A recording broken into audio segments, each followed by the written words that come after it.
Hello and welcome to Live from the Eagle's Nest from the U.S. Fish and Wildlife Service's National Conservation Training Center near Shepherdstown, West Virginia. We're looking at the big bald eagle's nest about 90 feet up in a big sycamore tree. And we'll be talking about everything that's happened in the last week or so, recapping some of the action with some videos. And thanks for joining us. I'm Randy Robinson, and a little bit later I'll be joined here in the studio by my colleague, Jen Hill.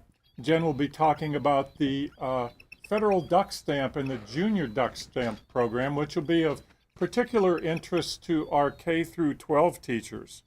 But before we get started, we want to say thanks to the Outdoor Channel for streaming the live nest that you're looking at now. And we have both the male and the female in the nest there. That's the female on the right. The male has just brought in some kind of food. I didn't catch to see what he brought. It might be a fish. There's the remains of a rabbit there. But you see how the female is raising her feathers up? She's claiming that food for her young ones. She's got 3 little ones, and they're going to be popping out of here in a little bit. A little bit of a cool, rainy day here, a little misty rain. But pretty good day all around. So thanks to the Outdoor Channel, our friends of NCTC for making this all possible, our production team here in the studio, Brett and Rob, Bald Eagles 101, the Eaglet Monsters, and really everyone who enjoys watching these American bald eagles. Welcome to our longtime viewers. Some folks have been with us more than 20 years. And welcome also to our brand new viewers. If this is your first time here, welcome, and we'll try to answer as many questions as we can today. So go ahead and send your questions in anytime, and you can put them into the chat room to the lower right of the screen that you're looking at.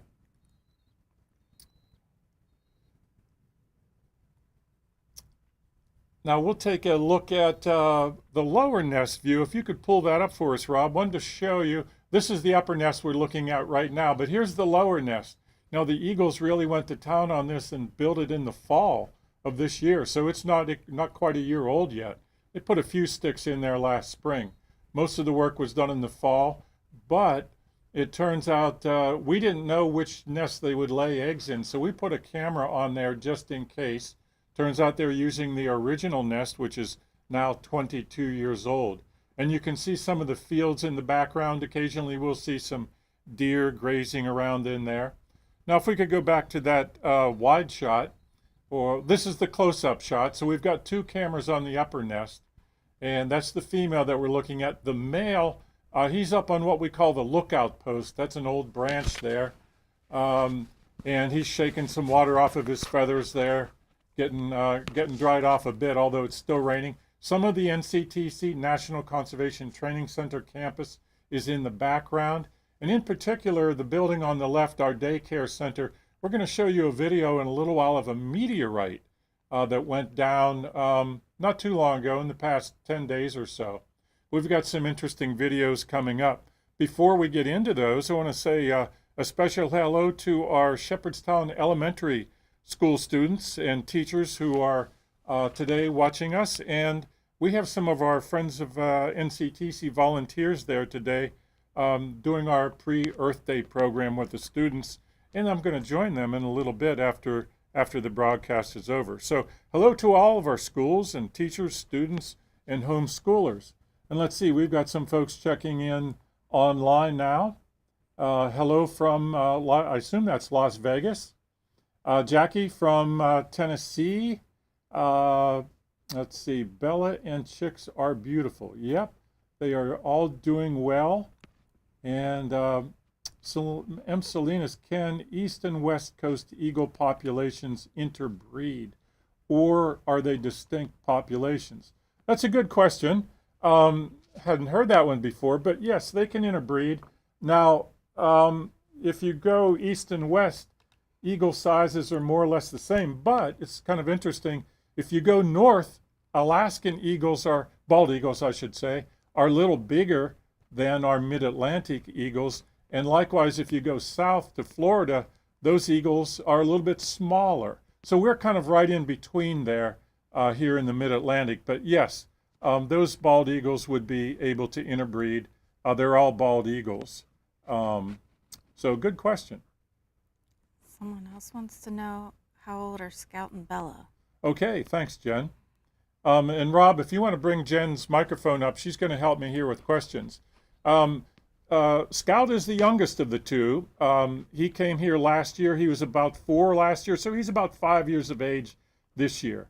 And we can tell because he's got a little bit of a black streak of feathers on the back of his head. I'll show you a video in a little bit that will illustrate what I'm talking about. Bella is the older of the two. She came here in 2018 when she was about 5 years old. And so add 5 and 7 together and you get 12. So she is about 12 years of age. And Paula says, thank you for keeping us informed. Very good. Thank you, Paula. Let's see. Are there any shaded spots for the kiddos to sleep during the day? No, shade is lacking right now, but that's a good question. There will be shade when the leaves come out, but not right now. In fact, we'll see them on warm days panting up there. You'll see them kind of panting like a dog. So that's how they stay cool. And if it gets really hot, the adult may spread their wings out and do what we call a mombrella. Matt says, man, that's a big nest. Yeah, it sure is. If we could go off on that wide angle view for a moment, Rob, we'll take a look at that nest. The nest is about, well, that's the field view. We're looking at the upper and lower nest. Now, you can't see this from the Eagle cam, but that's the big upper nest in the top that we just saw a close-up of. The lower nest is about 15 feet below it. And that sycamore tree is about 100 years old, and the nest is right about 90 feet off the ground. So it's a big, strong old sycamore tree.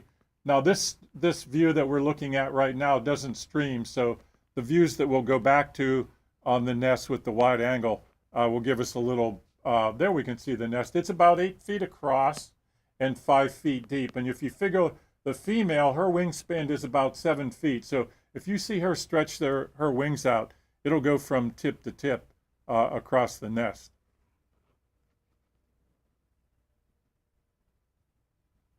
Why does the female keep opening her mouth? Is that a defensive posture? Well, she did that when he first brings, she's making some audio that we might not hear. I'm not sure if Rob's got the audio going out, but in a little bit we'll play some clips, Rob, that you want to have the audio up for. But when he first brought that fish in, if that's what it was, she's making some sounds there with her mouth. She wouldn't, it's not a hot day today, so she's not panting. So speaking of the videos, we'll go ahead and get into a couple of those, and then we'll come back and get some more questions here after a little bit. So Rob, if you want to bring up our first video, we'll take a look at how these eaglets have changed so much in just a few, really 10 days or so. Here they are little guys. This was from March 26th. And the oldest one in the bunch there, we call him E10 because he's the 10th eaglet born from the female in the nest. He's just 6 days old. And the other two are each 2 days apart. So the oldest is 6 days, and then 4 days, and then 2 days old in this video. So, you know, this was just not long ago, March 26th. They grow amazingly fast. And that's the female feeding them in this particular view. And you can see she's just biting off tiny little chunks of fish there. That's their favorite food because it's high protein and high moisture. And sometimes people worry about the littlest one not getting fed enough, but he's getting fed plenty. And I believe this is the male, not the female. I just saw those black feathers there. So they've learned a technique where the oldest one gets fed until he can't eat anymore, and then he or she kind of falls over into a food coma, and then the other two smaller ones can get their food.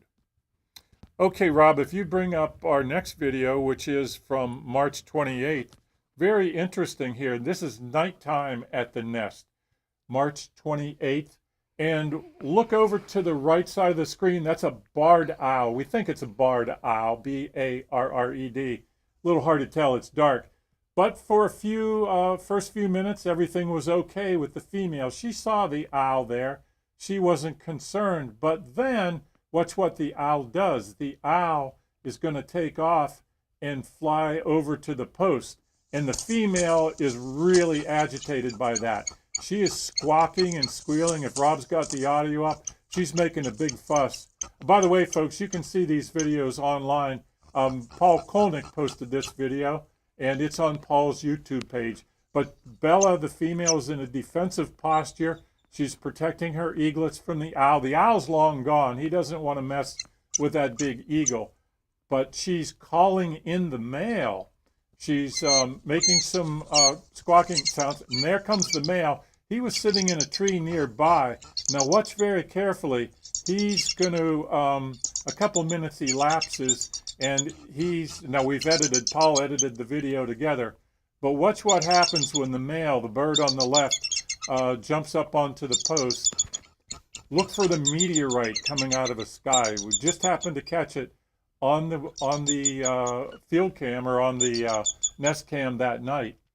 And watch now. He's going to jump up onto the post, and he actually sees it. Now look at him looking, and it happens very quick. There it is.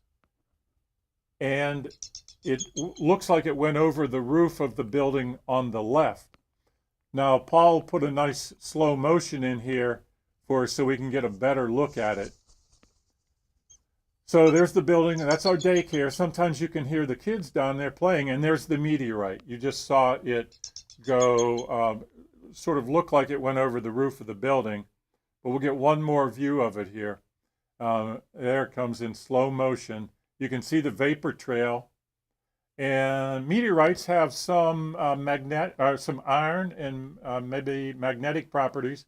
And we've looked for it, but can't find it. It could have burnt up in the atmosphere. So if it did land there, if there's anything left, it might have been very tiny.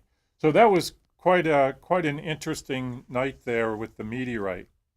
So then if you go to the next video, Rob, this will be the next day, again, March 28th. Here's the young ones. They are, the two youngest are 4 and 6 days old in this video. And again, this is going to be the male feeding them. Now the male, folks know him as Scout. He's doing, and you can see his black feathers right there. He's got just a couple black feathers. That's how we know he's about 5 years old. So when they molt, when they get to 5 years of age is when they get the white head and white tail feathers. But until that time, they're gradually changing their color.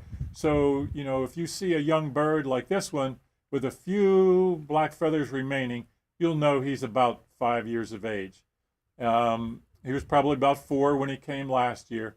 And he was not quite a responsible male last year. He was eating his own fish and not bringing fish in from the river, not brooding the chicks, but he's 100% improved this year, doing a great job of bringing in plenty of fish to eat, feeding the young ones, brooding them, keeping them warm, and so he's been doing a great job. And so we'll look at one more video, and let's see, this would be from March 30th, and this is a delivery of a big fish. Look at the bird coming in. I believe that's the male bringing in a big carp. Now the carp have been spawning on the river, so they've been kind of easy pickings, and we've seen lots of carp brought in. They're in the shallows spawning, so you see how the female's going over to claim that fish for her own. Now, once it's in the nest, she owns the nest. She's taking care of her young ones. She's going to think about feeding them. So that's why she's kind of squawking at the male, saying, you know, get away from the fish, not yours anymore. Sometimes he gets a little bit to eat down at the river, but once it's in the nest, the female wants it to feed her young ones. and they are now right around 10 days old. And they're down. The first videos that we saw there, you saw how they were kind of white. They had that what we call natal down on it, or that's their primary down. Then around 10 days of old, they start getting their secondary down, also called thermal down, meaning it does give better insulation to them. So the thermal down helps to keep them warm, and they're also starting to, around this age of now, the oldest one is 3 weeks old today, start able to thermoregulate themselves. But you can see just the very beginnings on the oldest one. He's the closest to us as we're looking. He's just starting to get his pin feathers or blood feathers because they have a blood supply. But eventually those become the juvenile feathers, and then later on the adult feathers. So the oldest one there was just, he'd eaten so much he fell asleep, and then she was feeding the other two. Okay, so Jen, do we have some more questions coming in here? There are a couple people wondering what type of water body is nearby. The Potomac River is very close by. Yeah, the Potomac is just a quarter-mile away. We can't see it from the camera view of the nest, but it's down in the valley behind the National Conservation Training Center. So Maryland, the state of Maryland, is on the other side of the river. We're on the West Virginia side of the river. So the Potomac River is a very good fishery. They've got plenty of fish coming out of the Potomac. And do both male and female tend to eat away from the nest and then bring food back only for the chicks? Usually they do, especially if he's very hungry. He'll eat something down at the river. But normally they'll, either one of them this time of the year, especially when these eaglets are very young, they'll bring that fish in. They might eat a little bite. Sometimes they'll pull off a piece of fish that's too big for the young ones to eat, and then they'll just swallow it themselves. But they try to pull off very little pieces when the eaglets are young. Of course, as they get bigger, they're going to be able to eat bigger and bigger chunks of food. But it'll still be a few weeks, at least, probably 3 weeks or so, before these young ones are strong enough to actually stand on the fish and pull their own pieces of food off. Until that time, they require the adults to feed them. Good questions. And what will make them switch to the lower nest? Well, that's up to them. We'll see a video later on. We're going to have Jen tell us about duck stamp here in a little bit, but we'll show you a shot of the lower nest where they brought a fish in and actually fell into the lower nest. But that was just sort of a freak thing. But if something happened to the upper nest, you know, they don't last forever. This nest is strong. It's 22 years old. But eventually it might break and fall, and that would prompt them to use the lower nest. Good question. How about watching eagles? What's the best place or best way to go eagle watch? Well, this time of the year, the main thing is that you want to stay away from the nest because we don't want to disturb them. So binoculars are the best way, or watching with an eagle cam like we're doing today. So and that's true for any nesting bird. You really never want to get close enough to disturb the nest. So that's a kind of a good rule of thumb. But after the nesting season, we're lucky here in the eastern panhandle of West Virginia. We've got the Potomac and the Shenandoah. If you went out canoeing or kayaking or hiking along the river, chances are pretty good you could see a bald eagle if you're out there. Other places that have a lot of eagles around here are the Chesapeake Bay, Blackwater National Wildlife Refuge over there has quite a good population of bald eagles. So if you go online and search for national wildlife refuges across the country, Upper Mississippi National Wildlife Refuge is another one that comes to mind that's got a lot of bald eagles. Good questions. So right now, let me introduce Jen, who's been helping me out here with the questions. Jen is our junior duck stamp coordinator for West Virginia, and Jen will tell us a little bit about the junior duck stamp program and how students and teachers can get involved. And by the way, each state has a junior duck stamp coordinator and a program. So you just need, if you're not in West Virginia, your state will have one. And by the way, since the 1930s, the federal duck stamp program has protected millions of acres of wetland and habitats across the country, not just for ducks and waterfowl, but bald eagles love those places too. So when you buy a duck stamp, you're really helping buy habitat. And hunters are required to buy them, right, Jen? That's correct, yes. So the federal duck stamp was started in 1934. It's the only conservation revenue value stamp that is out there today. And as Randy was mentioning, hunters are required to buy the duck stamp, and those monies go towards preserving wetlands or wetland type habitats. Sometimes they're called WPAs, Wetland Protection Area. We'll go to the next slide. If you are interested in purchasing a duck stamp, you don't have to be a hunter. Anyone can purchase a federal duck stamp at your post office or at a national wildlife refuge, and those monies still go towards protecting the habitats, but also you can use your duck stamp to get into a refuge that would normally charge a fee. So it's a good way to encourage you to visit national wildlife refuges around the country with your federal duck stamp. But from the federal duck stamp program comes the junior duck stamp program. We'll go to the next slide. And this program started in 1989 with the first judging happening in 1993. So this stamp is an art and science-based curriculum for K through 12. And you can purchase the stamp for $5. Now 100% of revenue from this stamp goes towards program recognition and environmental education for participants who join in the Junior Duck Stamp program. And it also goes towards helping the teachers with their environmental education and curriculum. Next slide. So there is a formalized judging process for the Junior Duck Stamp, just like for the federal duck stamp. There are 5 judges, and they go through a systematic scoring process as they judge the artwork that comes in all throughout the state. And this occurs for each state. This just happens to be a couple images from the West Virginia duck stamp judging that we did here last week at the National Conservation Training Center. And the training center has hosted the national judging as well as the state judging, and also has hosted the tour where the artwork goes on display and tours around the nation. Next slide. So this was West Virginia's Best of Show for 2025. You can see that here in the image on the screen. Now this piece of artwork will go to DC, where it will be judged nationally against other state entries. And then all of those state entries will go on tour across the nation.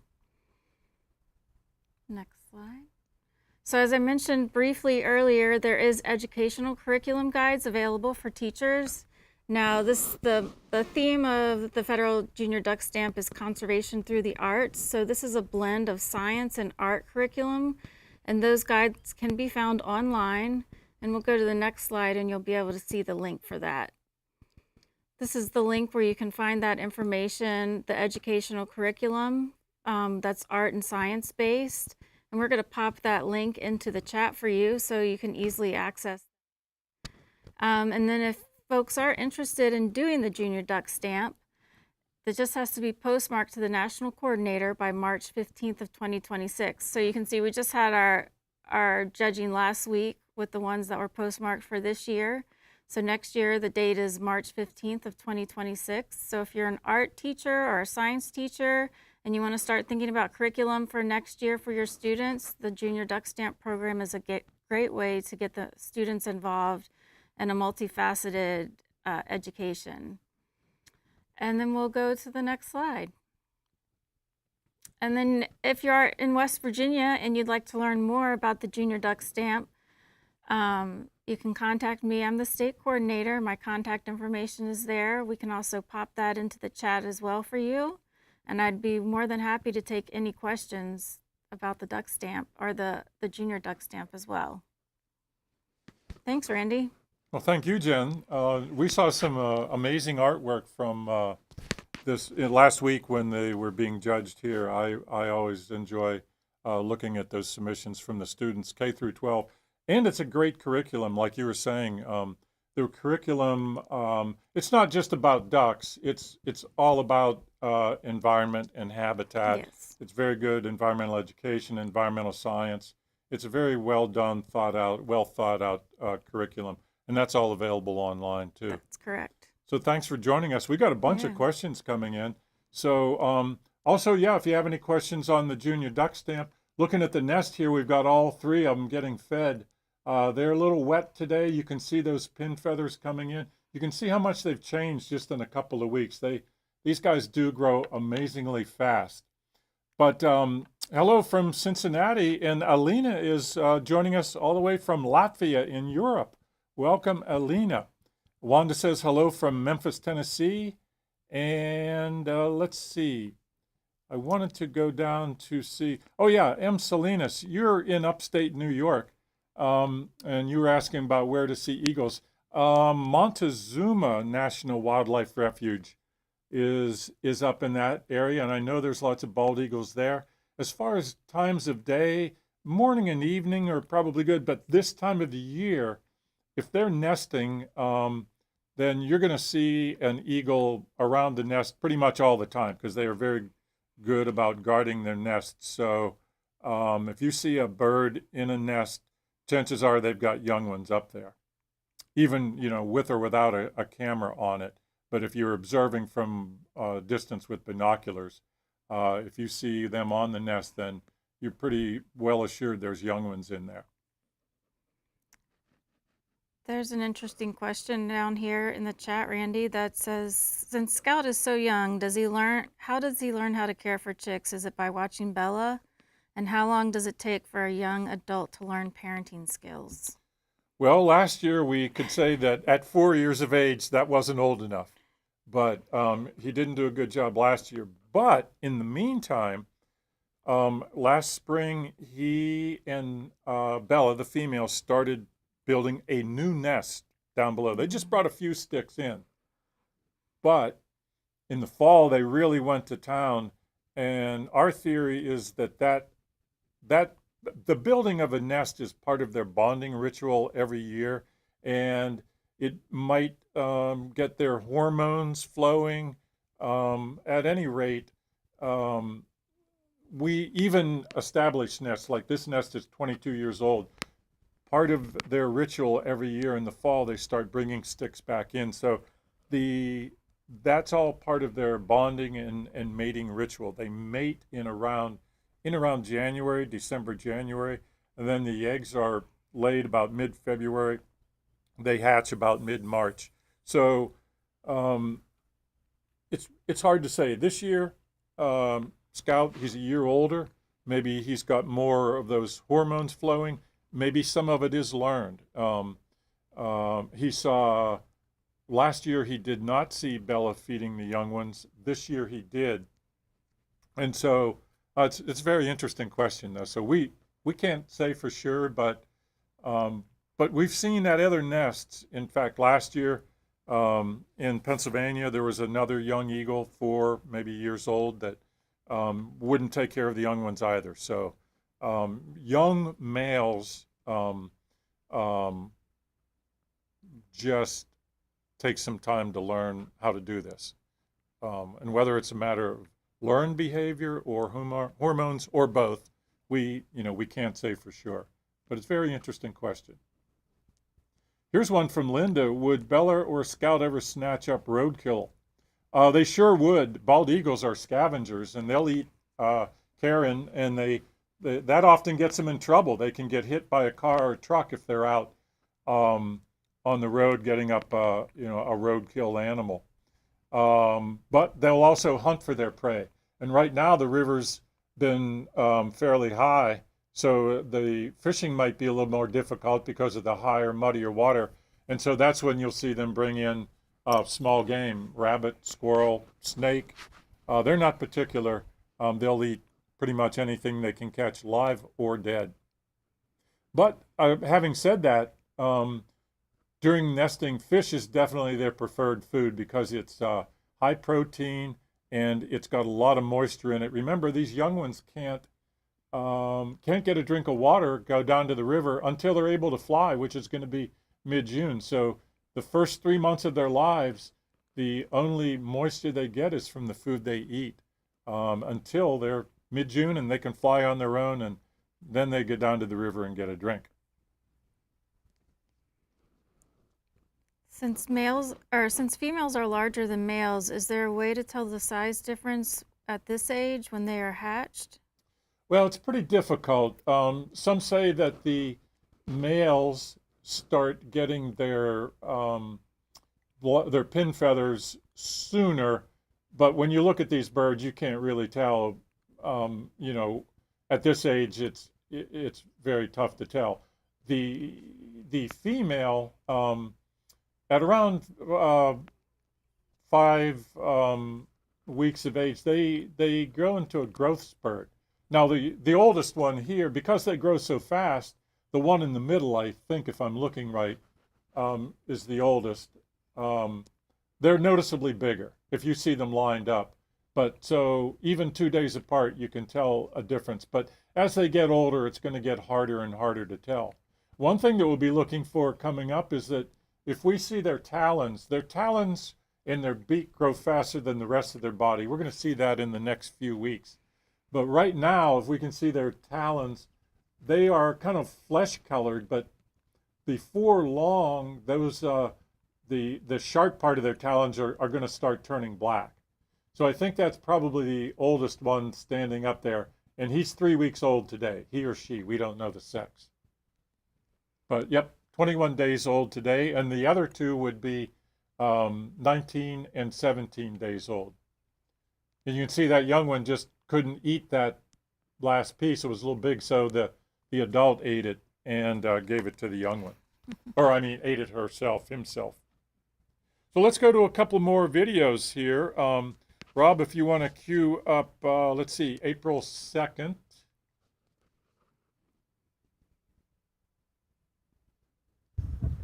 And this is, now the male Scout is on the left. You can see the black spots, the black feathers on his head. He's got a fish there. And the female's on the right. You can see she's a little bit bigger, depending on which way she's turned. And they're going to do a tandem feeding here. These little guys are eating machines. They get fed about once an hour or so. And in this video, they are 9, 11, and 13 days old. And you can see those black pin feathers are just beginning to come in. And they're getting, now you've noticed from the earlier videos we showed, where they were more or less white. Now they're more gray colored, and that's their thermal down or their insulating down that they're starting to get. Now they won't have the adult feathers to protect them for another several weeks. So even though they've got some insulation, that doesn't protect them from wind and rain, and the adults still have to protect them.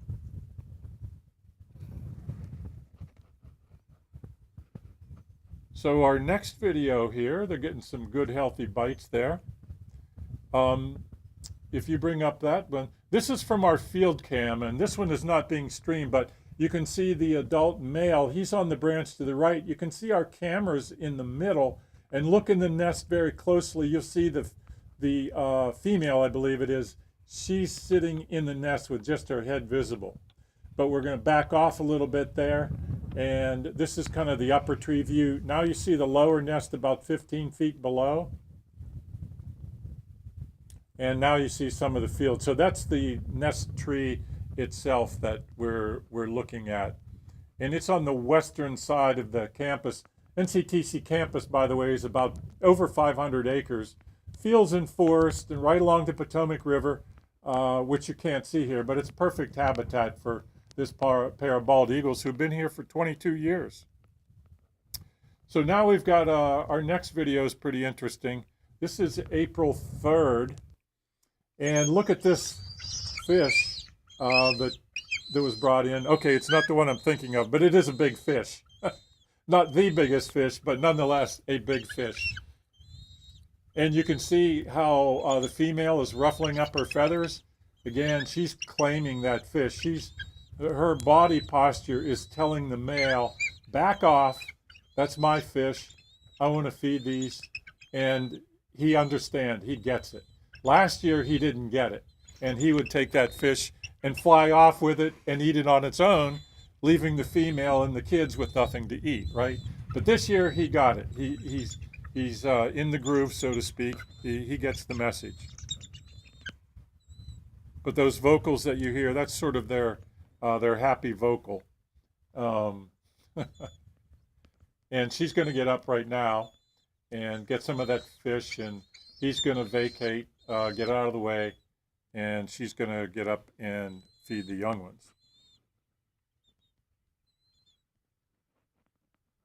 Okay, Rob, if you want to go to the next one, I just wanted to show this. This is kind of interesting. Look at the rain clouds in the background. This is April 3rd. And this was a couple days ago, so it got pretty chilly. Got down to 27 one evening, and it was a wind blowing, and the female comes in. She's left, and she's got a big clump of dry. You see the grass that she brought in, and there's some kind of root material in there too. So what she did that night was these young ones are getting big enough now that they can't totally get under her like they did when they were little. They can get partly under her to stay warm, but she's pretty smart, so she brings in this dry grass, so when it's cold at night, they'll get under her as far as they can, and then she'll take that dry grass and cover up the rest of them to keep them protected from the wind. So we got one more video we want to show you, and we'll go back to some questions. So this last video that we have is the big fish coming in. This was April 7th, just a few days ago, I guess. Now we're going to see the male coming in, and he's got a fish so big in his talons right here. He's circling the nest, trying to get some altitude, but he comes in, and watch closely here. The female squawking at him. He clips the branch, and he hits the nest pretty hard. She takes off. Now you're going to see it in slow motion. Thanks to Deb Steck for posting this video. He hits the nest hard. You can see the sticks move. That fish he had actually dropped into the lower nest. So that lower nest is kind of serving as a fish catcher net in a kind of a way. But apparently the female saw it. Now she takes off, flies down below, and now that's Scout. You can see the black feathers on the back of his head in the lower nest. He's panting. He's out of breath. It's a lot of work to not only catch the fish, but fly it all the way up from the river. And that was a heavy fish for him. Remember, he only weighs, maybe 10 to 12 pounds at the most. The female could weigh from 12 to 14 pounds. So he's not as heavy as he looks. A lot of that is feathers, but he's strong, but he's got the fish there. At any rate, you can see the rest of the video online, but what happens is the female comes in, claims the fish, and then she actually tries to take it to the upper nest. The first time she has a hard time getting out, but then she eventually does. So it does get up there to feed the young ones, and there's the female, and she's all hunched up. We call that mantling. So she's claiming she looks like a wild turkey. She's so fat looking in there. She's hunched up, mantling, claiming the fish. That's hers now. She doesn't want Scout to have it. So he gets the message. He's going to take off, and eventually she's going to take that up to the young ones. Okay, Jen, do we have some more questions? Well, we have a comment from Lakeland, who's 8 years old, who says, "You're doing a great job telling them about the eagles." All right. And then someone is wondering if you know if Southern Nevada has any bald eagles. She would imagine that Northern Nevada most likely would, but what about Southern Nevada? I would guess they do. Anywhere, as far as, I'm sure they have golden eagles. There's a lot of golden eagles out west. We have a few golden eagles around here, but they're more usually thought of as a western bird. But bald eagles like to be around water, lakes or rivers or oceans even. They're seabirds by nature. Um, and if you're anywhere around the Colorado River, I know Arizona is a dry state like Nevada, but the Verde River in Arizona's got some bald eagle nests. If there's a river, chances are you might find some bald eagles there. Okay. Someone's wondering how big was the fox that was brought into the nest? Well, it was just a young one, and there must be a fox den back along the edge of the woods. So, yeah, it was just a little guy yesterday. And hopefully the other ones in his den have learned from that and learned that they need to be aware of big birds that are predatory birds, and they can get away. How long does it take for the eaglets to become full grown? Well, 3 months really, from the time they hatch till the time they're fully fledged. So at 3 weeks, we're a quarter of the way through. It's going to take to mid-June when they're around 11 or 12 weeks old before they're big enough to fly. We call that fledging. Once they leave the nest for the first time, they may come back from time to time, but they won't be in it all the time like we see them now. So 11 or 12 weeks is generally the time that it takes a young one to grow from this big to full adult size. And they won't get their white head and tail feathers until they're 4 or 5 years old. So that takes a longer period of time to change. And that's when they reach mating age. And that's sort of a visible sign that once they get the white head and the white tail, then they've reached mating age. Marv is asking a question. When there are 3 eagles, do all 3 normally survive? Well, we've had several years here, Marva, when they have. As long as there's plentiful food, which there is, 3 eagles do fine. We had the 3 in 2006 and again in 2008.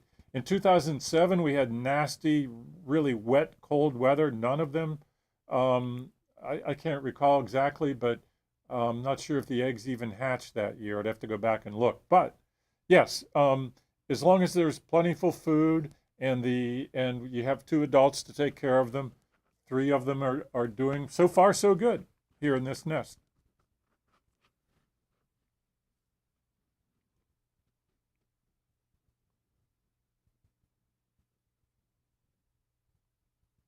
Do eaglets preen more than adult eagles? Well, when they get itchy. So when they're down, that down grows like our hair grows, comes from follicles on their skin, in their skin. And so when they go from the natal down to the thermal down, their feathers, the pin feathers or the blood feathers, start growing from those follicles. Those eventually become their juvenile feathers and then their adult feathers. So they get itchy, and you'll see them scratching a lot, but they all preen. The adults have to preen because they've got a gland that they take this oil from the gland and they put it on their feathers, and that's how they get waterproofing on their feathers. This morning, if you saw when it was raining, you could actually see the water droplets running off the back of the female. So that's how they achieve that, through preening and spreading that oil over their feathers. Good questions. Eagle young Eagle one said we was talking to David Hancock about the male last season, and his take was he was a little young last season, and he's very happy. Male Scout is doing well this season, much better. David Hancock's a well-known researcher with the Hancock Wildlife Foundation. They had one of the early wildlife webcams out in, I believe it was in British Columbia, Canada, I want to say. But anyway, yeah, we're happy about that too.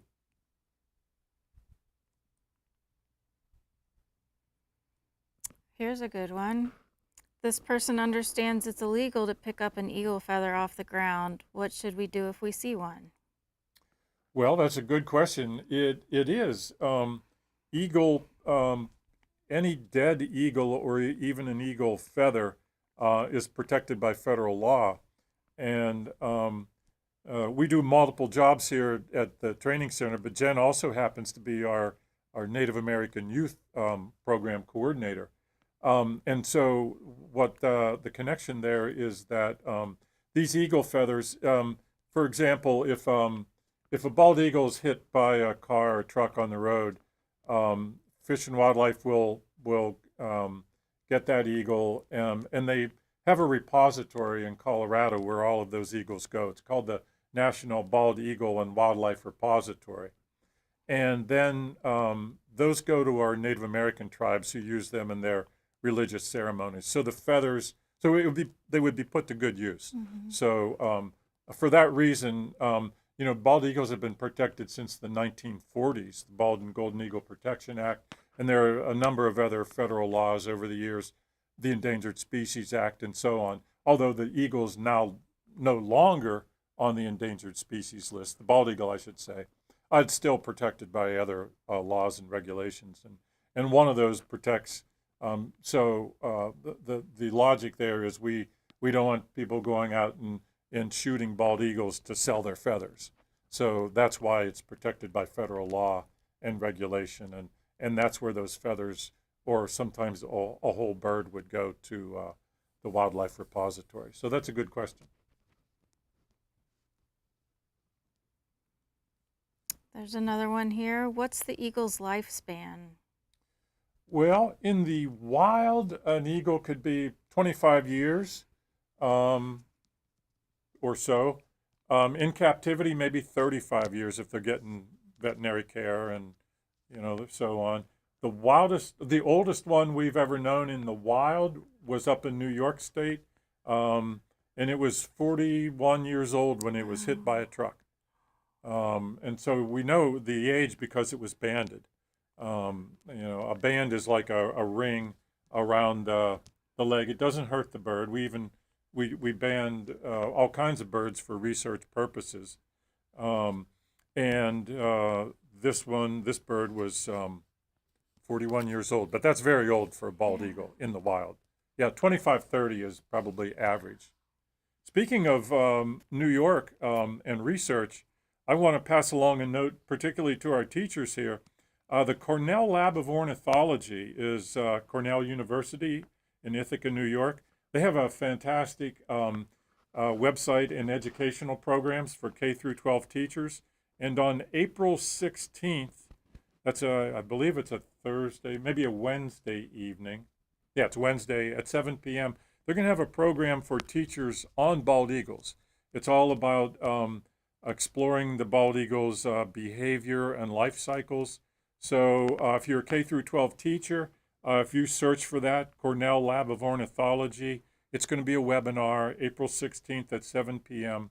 The Cornell Lab educational folks are putting that on, and I'm sure that will be excellent. I've done a number of those myself, and they're always very interesting.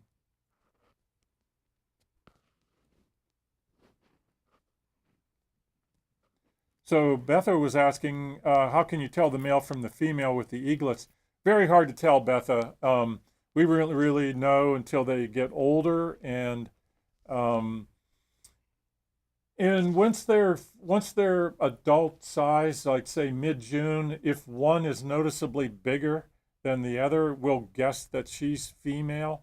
But we truly wouldn't know without doing a blood test on them or DNA sampling, which we can't do. But females are bigger, just in general terms. That's the easiest way to tell. With our male in the nest, he's got a couple black feathers. That makes him a little easier to identify when he's on his own. So NM's asking an interesting question. How does the nest not blow apart in the wind, and how does it not collapse under its own weight? Well, eagles are pretty amazing birds, and all birds really are when you think about it. Robins build a little nest. And oftentimes I've seen robins' nests that last for several years, even though they're made out of sticks and mud. But a bald eagle's nest, they don't just throw the sticks down, they interweave them. They're locked in there. And you saw that video a little bit ago where the male brought that big fish in and he slammed at that nest pretty hard and it shook. We've had a lot of wind this winter, and this nest has been there for 22 years. So it is amazing when you think about it, but those sticks are woven in. They're pretty strong, and the limb that's holding the nest up is vertical, so the center of gravity is pushing straight down. That's an advantage in this particular nest, and it's got a good, strong foundation to it. But it's not uncommon for eagles' nests to collapse, or sometimes if they're in a small tree, the tree will get top heavy and fall over under the weight of the nest, especially if it gets full of heavy wet snow or ice. But luckily this has been a good strong nest. It's been there for 22 years. But for this pair, and this is kind of unusual to have a second nest in the same tree. Sometimes they'll build another nest a little ways away, but here we've got another nest in the same tree, and we've got a camera on it too, so that's a little bit of an insurance policy. Linda's asking, we'll have to make this our last question because we're running out of time here. She says, how long does it take the eagles to build the nest? Well, they continually build them, Linda. The short answer, when they built this nest first in 2003, they nested it in 2004, so they had it big enough in just the fall, in a few months, for them to use it the following spring. And likewise, the newer nest, or the lower nest here, they built that just this fall, and it could have been used this year. If something happened to the upper nest, it was certainly usable. So to answer your question, just a couple of months. If they're they're industrious, they keep at it. You've heard busy as a beaver. Well, busy as a bald eagle, we could say. They can build a nest faster than you might think, and they're pretty darn strong. It is amazing. Always interesting to watch these birds. And with that, I want to say one more question here. This quick one, Teresa. Do they stay together after they leave? Yes and no. For a little while, they'll stay down at the river. If one of those birds catch a fish, then the other ones might get a free meal out of it. So they're not going to be expert hunters and fishermen right off the bat. They might even come back to the nest for a time. If they get very hungry, the adults might bring a fish back occasionally. But by the end of the summer, they're going to be on their own. So with that, I want to thank Jen for joining me here today. Jen, thanks for helping out and telling us about the Junior Duck Stamp. Thanks to everybody out there for joining us, and we'll see you next time on Live from the Eagle's Nest. We'll be back here in 2 weeks. That'll be April 24th at 1 p.m. In the meantime, if you'd like to send this video out, the same link that you're watching now, this video would be recorded there, and you could send that out to anybody that might not have been able to see it live. So thanks again for joining us, and we'll see you next time.